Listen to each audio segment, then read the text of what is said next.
தேடி வர மாட்டாங்க.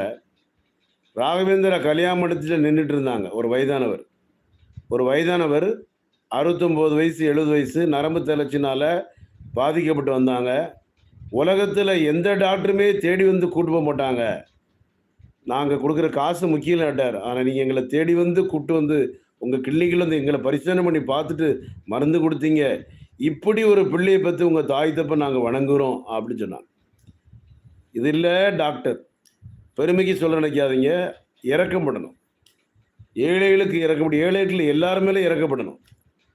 ராகவேந்திரா கல்யாண மண்டபத்தில நின்னுட்டாங்க. வயதானவர், வழி தெரியல, யாரும் சரியா சொல்லல. இங்கிட்டு போங்க, அங்கிட்டு போங்கோ, அங்கிட்டு போங்கோ, வடக்கே போங்கோ, தெற்கே போங்க அப்படி சொல்லுவான். ஒருத்தர் கஷ்டப்படும்போது பார்த்தும் பார்க்காம போயிருவான் நெறைய பேரு. ஆனா என்ன நம்பி வந்தவங்க ஆந்திராக்காரங்க இடம் தெரியாம ராகவேந்திரா கல்யாண மண்டபம் பக்கத்திலே நின்னுட்டாங்க. அக்பராபாத் 2வது தெரு 14/15ன்னு சொன்னேன்.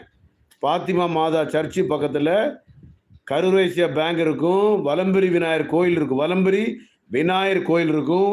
அதுக்கு நேர் ஆப்போசிட்ல ஃபர்ஸ்ட் ரைட் திரும்புங்கன்னு சொன்னேன். அவர் கல்யாண மண்டபத்தில நின்னாரு. கடைசியில நானே கூப்பிட்டு பணத்தை கொடுத்தேன். கிளிப்பிள்ளைக்கு சொல்வது போல கணபதி பிள்ளை கர்ணன் என்னுடைய மெசேஜை படிங்கள ஒன்றும் வரலையே. நீக்கிற வரல நல்லதா போச்சுப்பா, நல்லதா போச்சு. ஒன்றும் தப்பு இல்லை.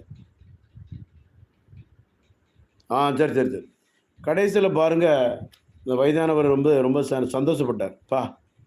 உலகத்தில் எங்கேயும் இப்படி இருக்காதிய. எந்த டாக்டர் இப்படி தேடி வந்து கூப்பிட்டு பரிசோதனை பண்ணி மருந்து எவையா கொடுக்கான், யாரையா கொடுக்கான் அப்படின்னு சொல்லிட்டு ரொம்ப பெருமையாக சொன்னாங்க.